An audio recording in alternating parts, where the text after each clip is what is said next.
recorded live at 4ZZZ Studios, Meanjin, Brisbane. On 102.1 FM. And broadcast across Australia on the Community Radio Network. You're listening to Zed Games. Zed Games brings you the best in gaming news, reviews, community and culture. Want to reach out? Share your hot take? Or do you just want to share your favourite game? Find us on socials at ZED Games AU.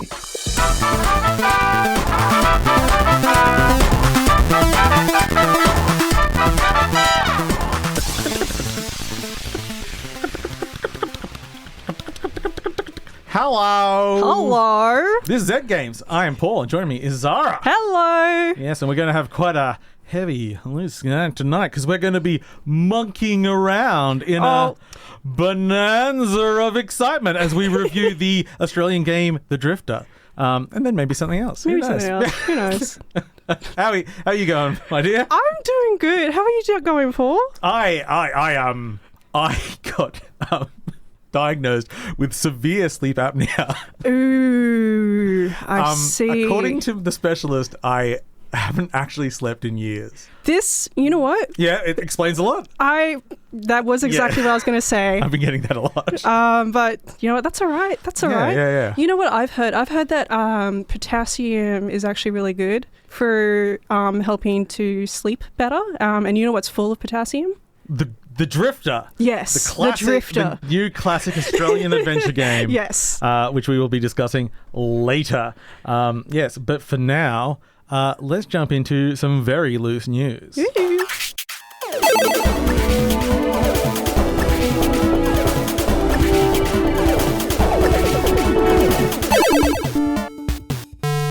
News. Hi Zara, how's it going? Going good. What's happening in this week? What's happening in the world of news? All sorts of things. At the top, we are going to discuss that Slipgate 2.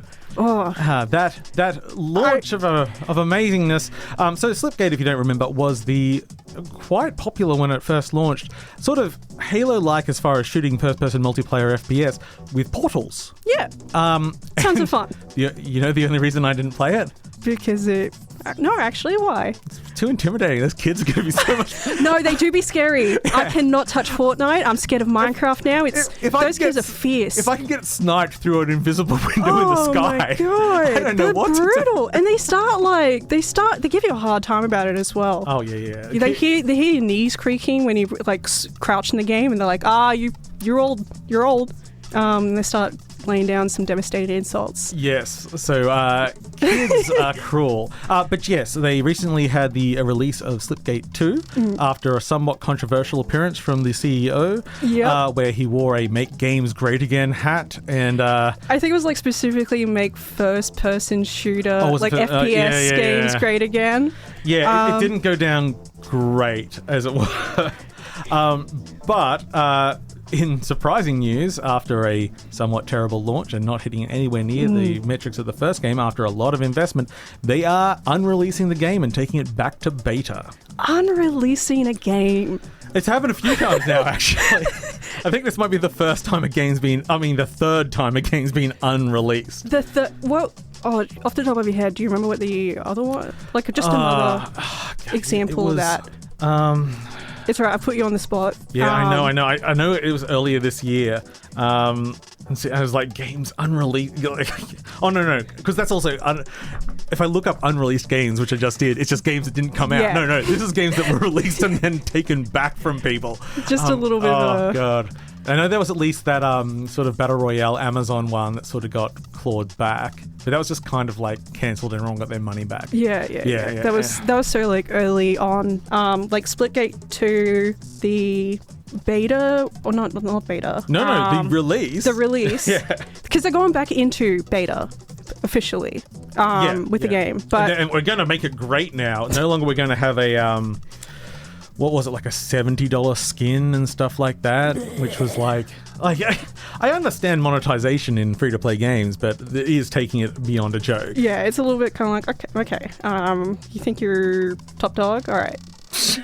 I am a top dog. When did Splitgate 2? It must have been in the last 2 months. Yeah, early June, so not long at all.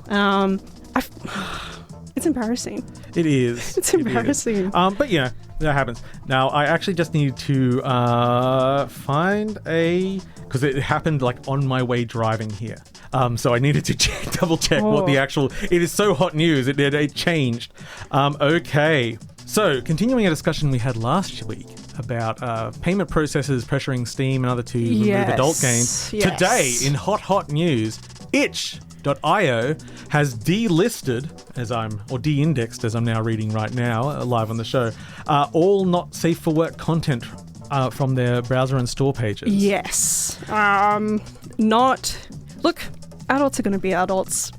Yeah, I actually have quite an interest in adult games. I find it a really interesting place where things can... It's almost like untapped potential. Now, most of it is absolute trash, and some of it's horrible in many ways, both development and in content. But it's an interesting place to explore. And itch as sort of a independent platform of creators. Yeah. And look, I'm going to say on a personal level here, kind of like that I'm not going to see 700 hentai games when I open it up. But also, who am I to say that those 700 hentai developers aren't allowed to express themselves? Exactly. Yeah, sure, I guess the normal sensibilities, yada, yada, yada. But people are entitled to their lewd content. People are allowed to play around in that space. So to quote the announcement that was put on itch, because earlier today it was noticed and now they put out a statement, we are currently conducting a comprehensive audit of content to ensure we can meet the requirements of our payment processes. So as you may note that, again, this is the censorship of the payment processes, not from any other body, putting their morality and censorship on other platforms because they control the money. I did also go to check an article I'd saved earlier in the week from Vice talking about, because it's an Australian censorship group that's sort of pushing the whole thing. That's what they're taking credit for it. Now, no, they definitely were behind the push towards them. But whilst I can go to the Wayback Machine, I didn't, because this is also news. The article got removed. Oh. Vice, the site specifically made to talk about edgy content, removed the article, not for any reasons of like content or anything, just because it was a bit touchy. Oh my god. Okay. I believe some editors and people have left the site now in response to this, because it's quite ridiculous. Like, I am all for people power, get out there, and I'm not historically, as a teenager, you would call me like 100% pro non-censorship. There's some stuff that's I can there is a line. There is a line. It's not necessarily for me to define, and it's definitely not for MasterCard and Visa to define. No. There should be, I don't know, like a council or something where they can also discuss this. I'm picturing literally the Jedi Council. I was similar. I was imagining like the Super Friends. And that's the thing, is like who does, I mean, that's society, isn't it? You know what? Yeah. It's me. It's me. I'm drawing the line. And I think that my friend Franco is allowed to play his really embarrassing hentai game on Steam. It's just, I wish he would. When you're saying Franco, I thought you mean like the dictator. My friend, I feel like I could be a benevolent dictator, but I mean, I wouldn't trust me saying that either. They always say that. They always say that at the start, don't they? A little bit of a slippery slope. Yeah. It started with cutting off not safe for work games on itch. And it ended with everything else that's terrible going on in the world at the moment. It's just, it's kind of like also the fact that itch didn't really say anything until people started to notice things just sort of disappearing. I mean, itch is quite a small management, and quite often it's like the site will go down because for normal reasons. Like a normal little thing. It takes the whole thing off because it's just a couple of guys. I am not going to pretend too much. Like the timing, they had quite a large statement prepared when they put it out. And it was only like 4 hours different, I think. So we're perpetually online. Not everyone has everything going all the time. Really? It's true. Some people have lives in the real world and don't care anything about the politics and rubbish we talk about online. This is the real week in gaming news. Yeah, some people don't even care about dedicated servers in Modern Warfare. What? That's crazy, Paul. It's wild. Okay, that's kind of like the main news that we have this week. But we have a bunch of releases, and I've been used to sort of a slow time at the moment. I wasn't expecting much. And I had to cull this list quite significantly. So, July 25th. What comes out? Well, a game I thought was already out, but I was wrong. Killing Floor 3 comes out. Oh, I thought that... Oh, okay, that makes two of us. For PS5, Xbox Series X and S, and PC. Also, the Switch 2 version of Mario Party Jamboree plus Jamboree TV comes out. Don't care about, but I kind of do. What does that mean? Oh, so they've added all this new content. Yeah. And one of the things that Switch 2 does quite well is using camera integration. So it puts your face in the game. Gotcha. Okay. So it's like, but I won't have time to play It's kind of goofy. It's like PlayStation iToy. And a new AI, the Simonium Files game comes out for Switch 2 and PC. That's No Sleep for Kaname Date. And that's from the AI Simonium Files, if you've played any of those VM games. July 28th, we'll see Nidana for PC and Relic Bound for PC. The first one's like a sketchy puzzle game, reminded me of Manifold Garden. The other one's a roguelike-ish on a train. Ooh. Ooh, you got me there. Then July 29th, we'll see Day of the Shell, which is a horror game with some big names behind it. Achilles Survivor, which is a survivor game coming to PS5, PS4, Xbox Series X and S, Xbox One, and PC. Now, this game, I'm not going to say it, looks amazing, but it has the best name ever. Co-op Kaiju Horror Cooking. Oh, wow. Can you say that again a little quicker? Co-op Kaiju Horror Cooking. Nice. Yeah. That's just for PC. The Grounded 2 preview comes out on Xbox Series X and S and PC. Tales of the Shire, a Lord of the Rings game. That's that sort of Animal Crossing-ish Tales of the Shire. The cute one. That comes out to PC, Nintendo Switch, PlayStation 5, and Xbox Series X and S. July 23rd. What is wrong? July 31st. She'll see Cook Serve Forever. Which I bet is going to have a banging soundtrack because all the other ones do. That's for PS4, PS5, Xbox Series X and S, Xbox One, Switch, and PC. Dead Take on PC, Heartworm on PC, Ninja Gaiden Ragebound for PlayStation platforms, Xbox platforms, Switch, and PC, and Time Flies, which I was talking about before the show, which is a really short game about a fly that won awards like 4 or 5 years ago and is finally coming out. I bet it's crazy. So that's for PS5, Switch, and PC. Nice. Which kind of brings us all to the end of this week in Gaming News. News! Wow. Do you feel fulfilled? I feel relatively fulfilled. I would have been more fulfilled if you had all the game releases, but I understand why you did not. That's quite a lot already. No, I mean, this isn't even this isn't even a peek behind the curtains. This is just life. There are so many games. I feel terrible when I'm looking through release schedules, press releases, all sorts of stuff.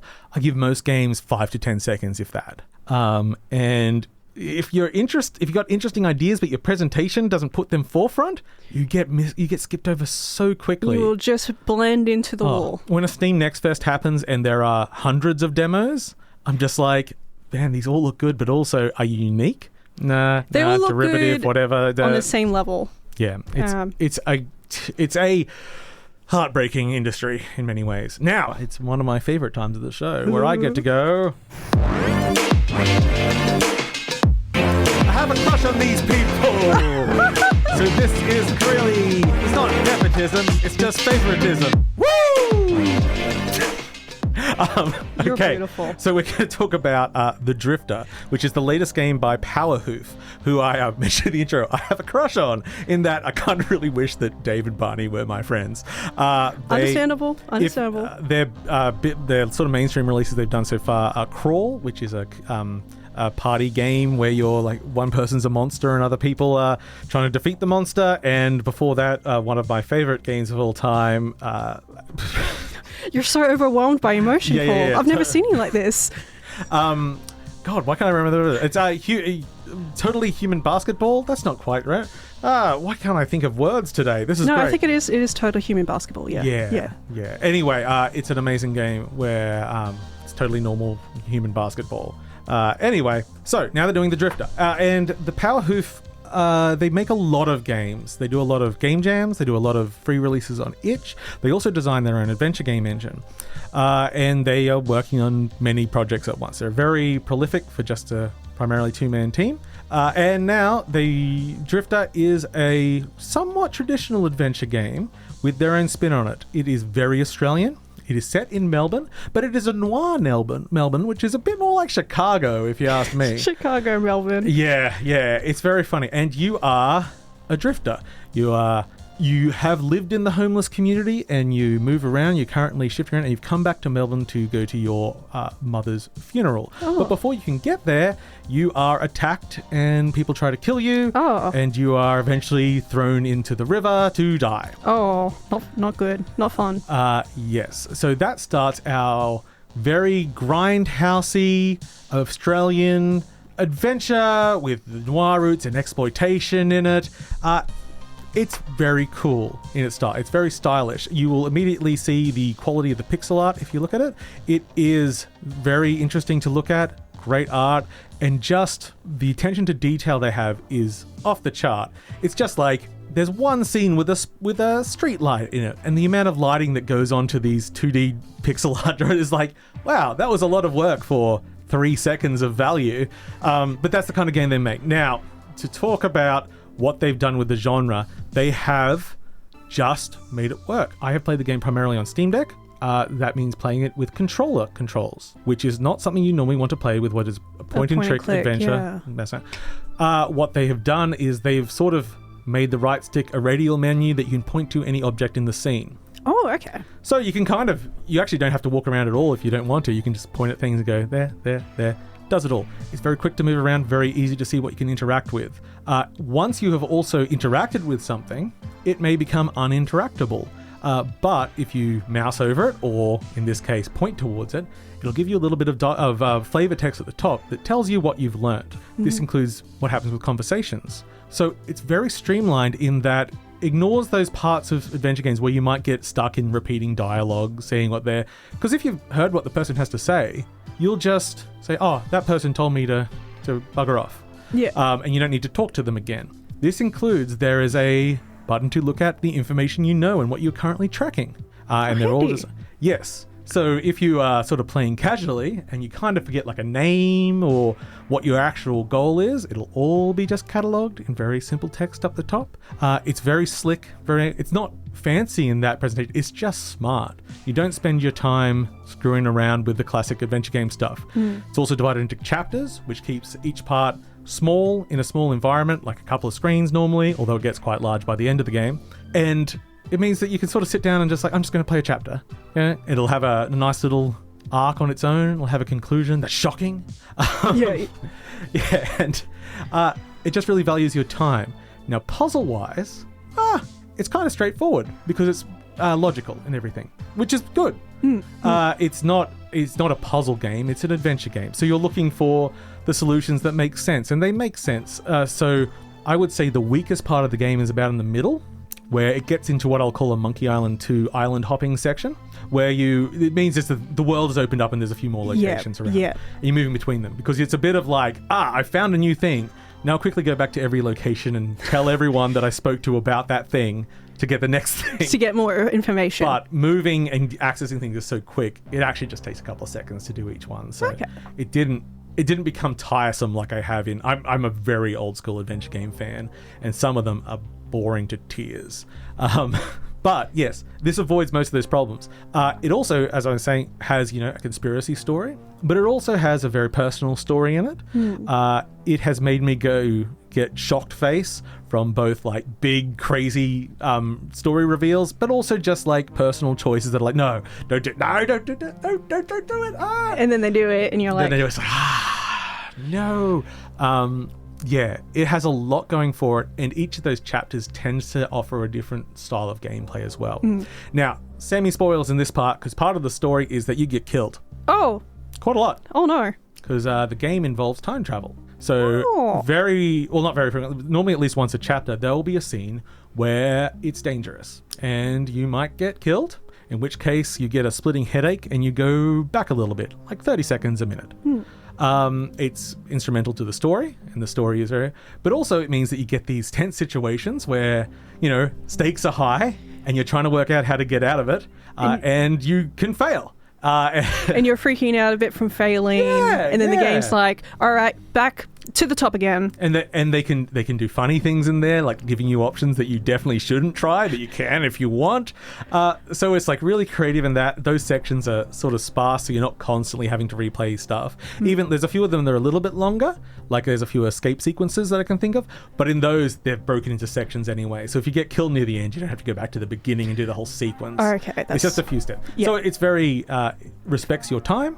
It's very well written and very well voice acted by a full Australian cast. Nice. And it is quite refreshing to hear. And they've got very Australian attitudes despite the despite the noir Chicago atmosphere. It's like, oh, Mick, you dickhead.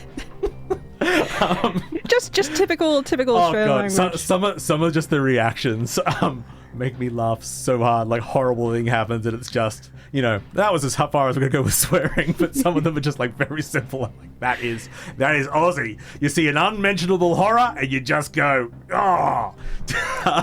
Yeah. So it's very good, and it's a bit longer than I thought, because when I started, the first chapters are like 20 minutes, half an hour sort of thing. It starts extending out a bit because I think it's 7 or 8 chapters long at the end. Those later chapters do take longer. They're more involved, partly because there's more characters that you know at that point. And I like the characters. And they're both cartoons, but they've got something to them that makes them really likable. So yes, I think we're going to play a bit, because I do have some of the voice acting. It's just at the beginning of this track here, so I'm going to start this track up. Because it's got a cool synthy... Footsteps outside. What have we here? You bastards! Why are you doing all this? Enough talk, I think, boss. Lose the knife. That's the detective. He doesn't quite have the Aussie accent, but that's the main guy, Mick. Yeah. He does, yeah. We all know a guy who sounds exactly like that. Oh, God, yeah. He's a great character. I really, really enjoy all the relationships and characters in this game. It looks amazing. It is a very respectful story that's very easy to move through. It has great console controls, even though it's only on PC currently, but I hope they port, and traditional mouse point and click controls. It is just a wonderful game. And that brings us to the end of The Drifter!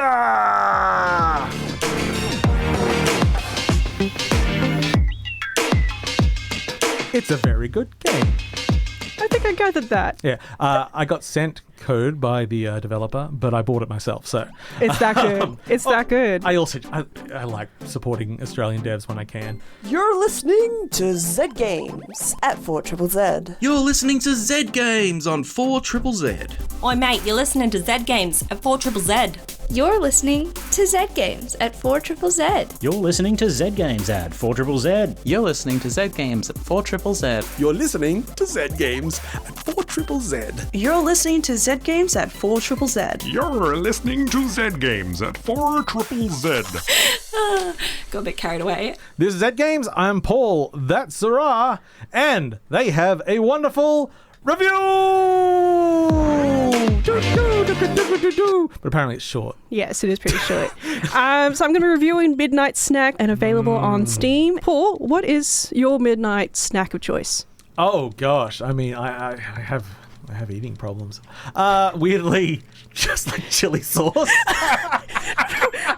Okay, we'll unpack that later. I can't resist some chips, maybe a chocolate bicky. But who... Very normal of you. Who hasn't woken up in the dead of night with a hunger that only cheese will resolve? Let me talk about Midnight Snack, a short first-person horror game that uses microwave controls to navigate this nightmare. What do microwave controls mean? I mean that your point of view is a microwave, and you'll need to rotate one dial to turn direction, and the timer dial to move forward in the direction you're facing. Ah, so dial-based. I was hoping more of like the grid-based 1 to 0, like the old Intellivision controllers, which were wonderful. Yeah. Oh, that's an idea. It's a really restrictive way to move about the game. You can more or less only see directly in front of you. Your field of view is restricted by you looking through a microwave. You can't rotate while you're moving forward, and how much you move forward is determined by how much time you put on the microwave. A little bit of time is a few steps forward. A full rotation is a lot of steps, and you can't interrupt it. You can't stop it, pause it, add more time or less, and you can't turn. So you are committed to this move. And it doesn't take long to realize how much this sucks for the player. I was tense as the game started, forced me to walk down a corridor with many turns, flinching when the timer would ding before forcing myself to turn and look further down the corridor, only to reset the timer and keep going. When I wasn't in a corridor anymore, my fear didn't lessen, especially when I realized that there is something there with me. I really enjoy and hate a game like this. I enjoy it because it's interesting, and I like to see how a game imposes limitations and how that contributes to the atmosphere. But I'm also scared. If you press the open door button on the microwave, the game pauses, and I spent a good minute or two on the pause menu. This is a short game with a good pace and a fun concept. There is a microwave screen overlaying the whole game, so it looks like you're looking into a microwave or through it. Simple but maddening controls, and the game makes all the appropriate microwave noises. However, the audio wasn't super well balanced between the microwave sounds, the in-game sounds, and scary sounds. Was the microwave predominant? The microwave was obviously a microwave that I'm standing in front of. So I felt like that was a normal I want volume. like the ding and everything to be very... Yeah, it's crisp. It's a crisp ding. Nice. But it also means that scary things will sound closer than they actually are. That all being said, there is an absurdness present in Midnight Snack and maybe a little bit of goofiness, but it's a good way to spend an hour just sort of terrified by the microwave. Are you saying the microwave horror game might have a bit of goofiness in it? I know it sounds surprising, considering the concept of the game, but, you know, when you're in this show, you realise that games can surprise you. Exactly. Yes. Well, and that's Midnight Snack. Woo! Just a little snack. We'll cut that one off too. There we go. We've got the rest of the show to get to, Paul. Get moving. We do. Speaking of surprising things, another surprising part of mine. Another review coming in. Oh my god! Oh my god, it's going bananas over here. Bananas. I like bananas and apples. Oddly, they're pretty cool. But Apples I'll pretty beat good. you up and rip off your face, and you'll be happy about it. Yes, we're going to talk not very briefly, but briefly about Donkey Kong Bananza on the Switch 2. Which is, I'm just going to cut straight to it, an absolutely wonderful game. So what is wonderful about it? Donkey Kong Bananza is made by the Super Mario Odyssey team and has a lot of its core ideas in here. We're getting levels of interesting environments, and those levels are filled with collectibles. They were moons in Odyssey, and here they're bananas. Appropriate. The big difference here, this is a game at its heart about chaos. Of the face buttons on the controller, there is one for jump, one for punch, and one for punch. That's an up punch, a mid punch, and a down punch, because the entire environment is destructible. So satisfyingly Smash through so. walls, rip up pieces of things, and it's interesting the way it deforms. It is not as blocks; it is as chunks. So it feels more organic than something like a Minecraft, something like that, where you can destroy everything, but you're getting a piece. Are you saying that just a game that's completely in cubes isn't very, realistic, or... I mean, this isn't realistic either. This is different. The real achievements, weirdly enough, are the camera. For a camera to work as you dig through a mountain, it's actually an interesting problem to solve. And weirdly enough, sometimes going underground can be a good way of finding things, because as the camera, you turn it around and it goes into a wall, you can kind of see all the tunnels underground and what else might be there. It's very slick, it's very playable, it's quite hard to get lost. And as you'd expect from this team, movement in the game is a joy. It kind of doesn't expose the combos you can do as overtly as something like Mario Odyssey does, but believe me, there is a huge, we'll call it a meta of how to move in this game. It's like, oh no, you've got to do, to do a double jump in this game, you've got to rip up a piece of the ground, jump in the air, and then you put that piece of ground in the air and jump off it. And then you've got to do a ground pound, because the ground pound actually gives you a little bit of height before you pound, but then you've got to cancel out of it into a roll, and that's your maximum height, at least as far as I'm aware in the current meta. In the current meta, because this is evolving as we speak. Yeah, yes. I mean, the people that are insane about movement in these games get pretty crazy. But, so it's simple controls, but it's actually quite robust. What they do to make it, easy to navigate is so weird I never fall off platforms in this game. And like I think about like Mario there's 64. barriers or something? No. If I run off a platform, I'll run off it all the time. But I just be like, they're so finessed in how they like keep the player doing what they want to do. I'm sure there'll be many.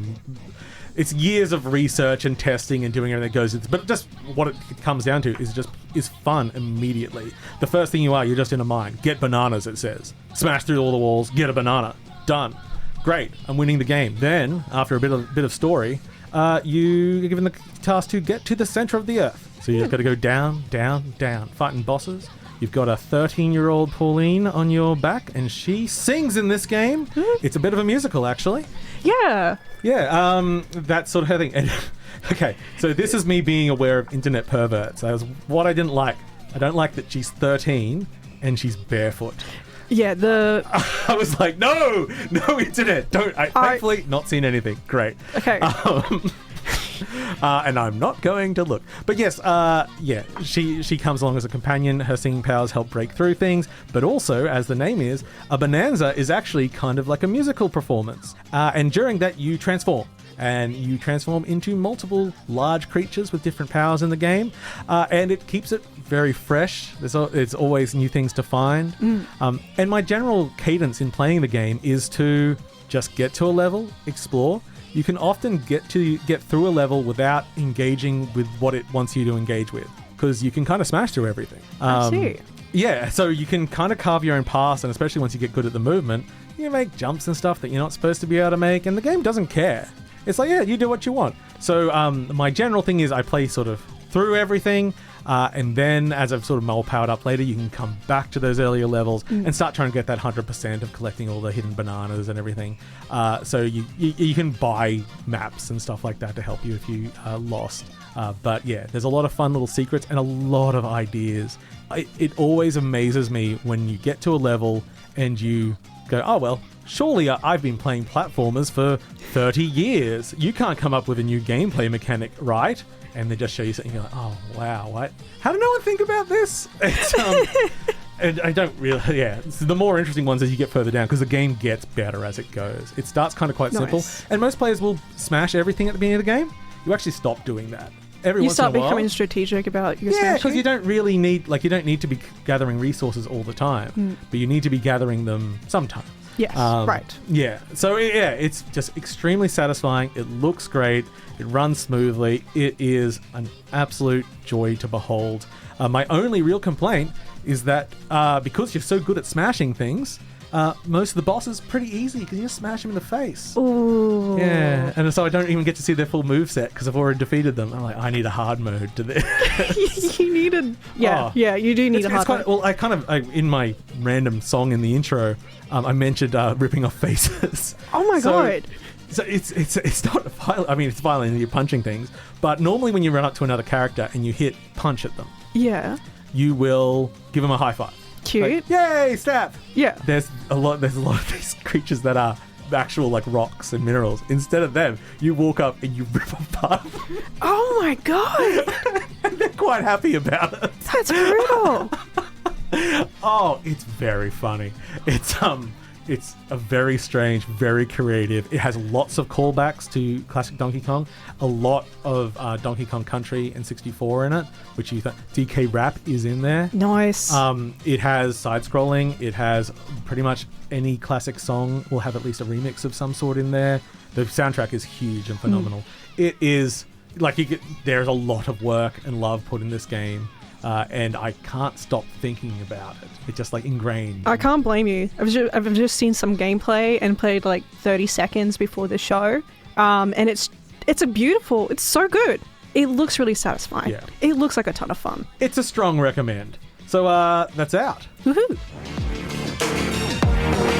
It's only on Switch 2, obviously. Obviously. For obvious reasons. And one day on emulators, but probably quite a while for that. Yeah, don't say that too loud. Doesn't matter. It's going to be 5-10 years. It's not a Switch situation anymore. Now we're going to listen to a track from it. This is a Bananza theme. This is the full Austrian theme. Okay, we shall see you all later, folks. See you next week. Thanks for listening to Zed Games. If you'd like to listen to more, you can find us on the Community Radio Plus app Or find us on socials at ZED Games AU. See you next time.